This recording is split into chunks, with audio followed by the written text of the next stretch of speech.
Hello and welcome to MetaMath. This is the first part of a 2-video series on the Capital Area Math League Meet 4 Round 4, which is equations of circles and parabolas. Today we will be specifically covering circles on the Cartesian plane. To start, I'll define what a circle is and introduce some important terms. Then I'll demonstrate how to derive the general form of a circle. And lastly, I'll walk you through a few sample problems. Now, while past problems are good practice, they aren't a guarantee of what actually is going to be on the meet. So if you're interested in further practice, be sure to check out the link I'm putting in the description. Now, with that said, let's dive right into the definition. So what is a circle?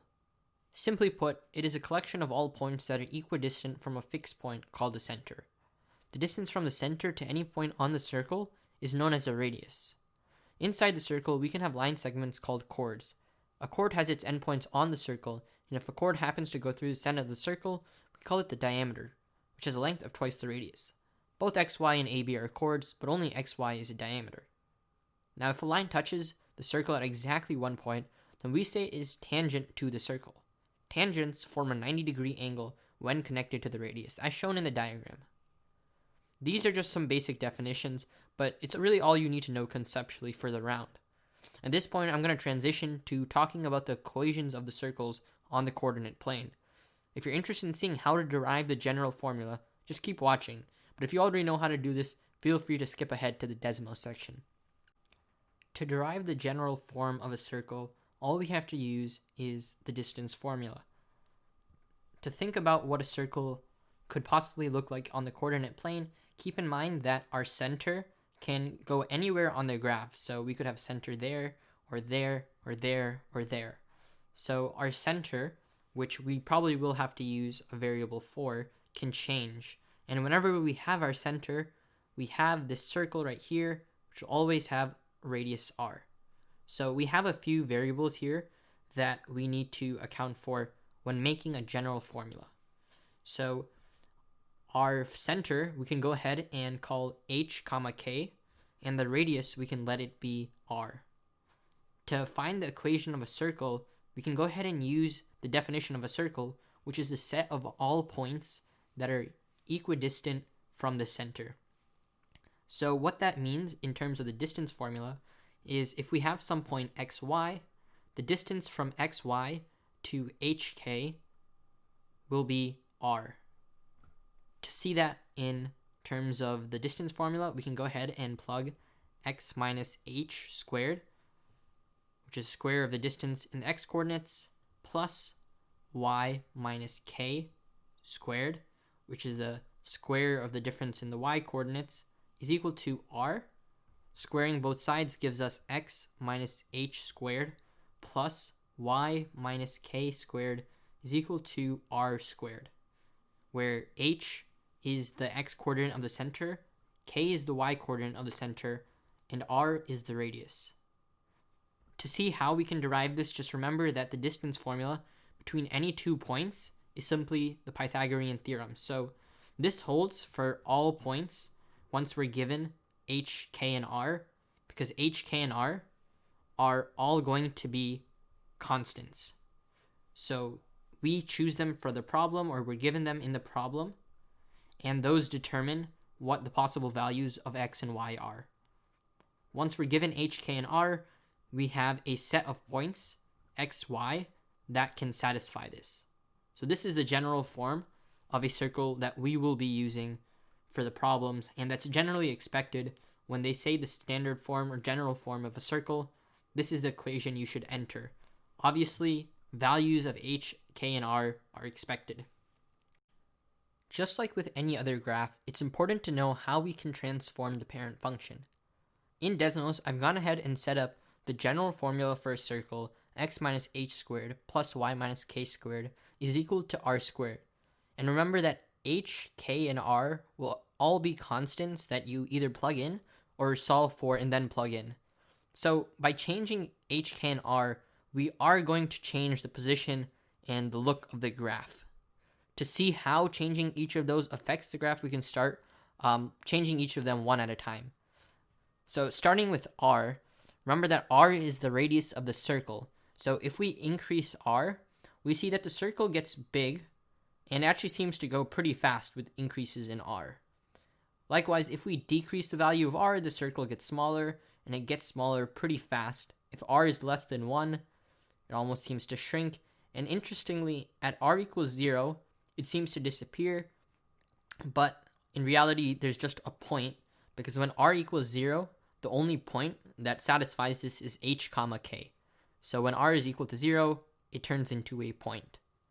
Now, to see how changes in h and k affect it, remember that this is h and k are both coordinates of the center. So h is specifically the x coordinate of the center, and if we change the value of h starting with an increase, we see that it slides to the right. And if we decrease the value of h, we see that it slides to the left. Similarly, if we do this for k, we see that if k is positive and we increase it, it starts to go upwards. But if we start decreasing the value of k, it slides downwards. Because of how we define the circle, this should be no surprise. H and k are both coordinates of the center, and changes in them are linear. R, however, is squared in the equation, so when we change the value of r, the circle gets bigger or smaller pretty quickly. But now that we understand how to transform the equation of a circle, let's go ahead and try a few sample problems. Now that we've gone over some of the definitions and concepts associated with circles, we can go ahead and try some problems. Now I encourage you to try this problem on your own, so pause the video, and when you're ready, go ahead and unpause to see the solution. So what is the radius of the circle 2x squared minus 10x plus 2y squared minus 14y minus 1 equals 0? Remember, to solve this, to get the radius, we have to solve for r in our general formula. So to get to our general formula, remember we need to have x minus h squared plus y minus k squared is equal to r squared. So on the left-hand side, we clearly need x minus something squared plus y minus something squared. And on the right-hand side, we need a constant.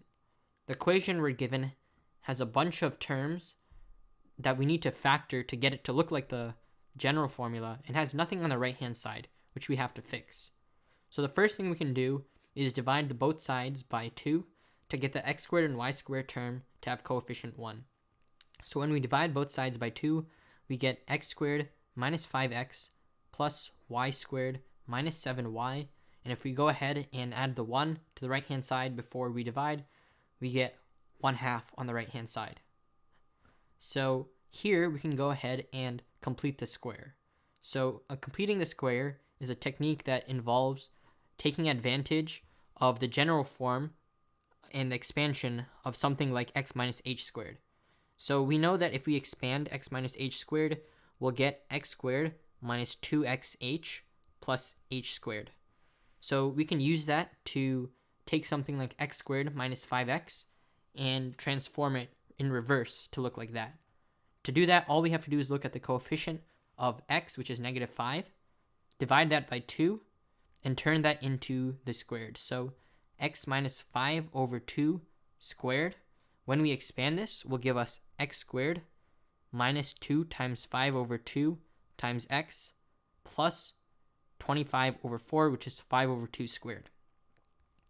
This will simplify into x squared minus 5x plus 25 over 4, and this part right here is what we already have. The only thing we don't have is a 25 over 4 part.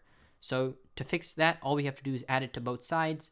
So we already included it in this square, so all we have to do is add it to the right-hand side. So we add 25 over 4.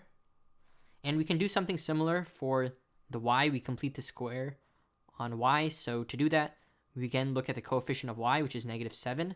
So divide that by 2, you get negative 7 over 2, and you complete the square like that. So y minus 7 over 2 squared. To complete the square, we have to remember that we don't have the 7 over 2 squared on the right-hand side, so we add that. So 49 over 4. Now this is a really quick overview of completing a square. If you want a more in-depth tutorial on how to complete the square, I'll be happy to make a video on that in the future. So now that we have the left-hand side in the general form, we can go ahead and simplify the right-hand side. So converting 1/2 to 2 over 4, we get 2 plus 25 plus 49 over 4, which is going to be 76 over 4 which is going to be 19. So remember that 19 was r squared. So to solve for r, the radius, we take the square root, which is going to be positive 19. And that's our answer for this problem, square root of 19. Moving on to the second problem, find the equation of the circle with center 3, negative 2 that is tangent to 2x minus y is equal to 3. Once again, I encourage you to pause the video and try it on your own. So assuming you've given it a shot, for this problem we need to find the equation of a circle. So we can go ahead and use our formula, and we are given some information, specifically the center. So we can go ahead and write it like this thus far. So x minus 3 squared plus y plus 2 squared is equal to our value of r, which we don't know yet, squared. We do know that the circle is tangent to 2x minus y is equal to 3, and we'll take advantage of that in just a second. But to solve this problem, we have to keep in mind that the only thing we don't know right now is r, and once we find that value of r, we can go ahead and write the equation of the circle. So to visualize what this problem is asking for, we can go ahead and kind of draw it on the coordinate plane.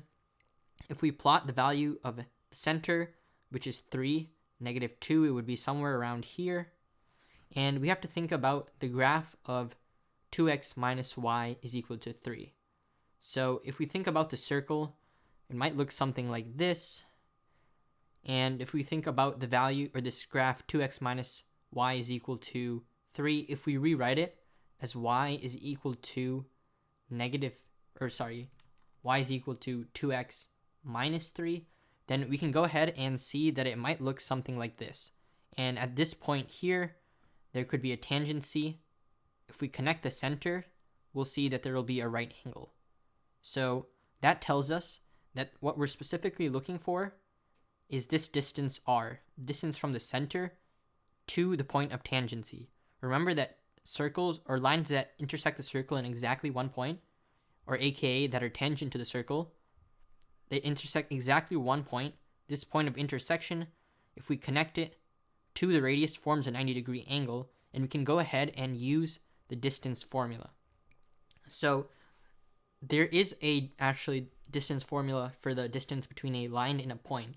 So if we can get the line to look something like ax plus by plus c is equal to 0, we can use the formula a times x0 plus b times y0 plus c over, and remember this is absolute on the numerator, the square root of a squared plus b squared. So x0 and y0 are simply the coordinates that we're taking the distance from.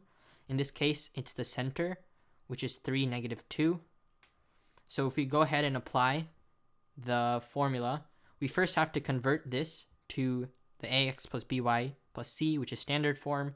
So if we go ahead and do that, we get 2x minus y minus 3 is equal to 0. So plugging everything in, we get the absolute value of 2 times 3 plus negative 1 times negative 2 and minus 3, which is the value of c, all over the square root of the a squared plus b squared, which is simply going to be 2 squared plus negative 1 squared. Now, simplifying everything, we get 6 plus 2 minus 3 over square root of 5. The numerator simplifies to 5, so 5 over root 5. We can also write that as the square root of 5. So what did we just find here? Well, we used the distance formula from the point to a line. So that tells us that the value of r is root 5. So the equation of the line, or the equation of the circle, is going to be x minus 3 squared plus y plus 2 squared is equal to r squared, which in this case is going to be the square root of 5 squared, which is 5. So these were just two examples of problems, both from CAML, that demonstrate how we can use circles and apply them. If you're interested in further practice, I encourage you to try some of the problems in the link below. And if you found this video helpful or useful, consider subscribing, leaving a like, and commenting any other topics you'd like to cover. Thanks for watching.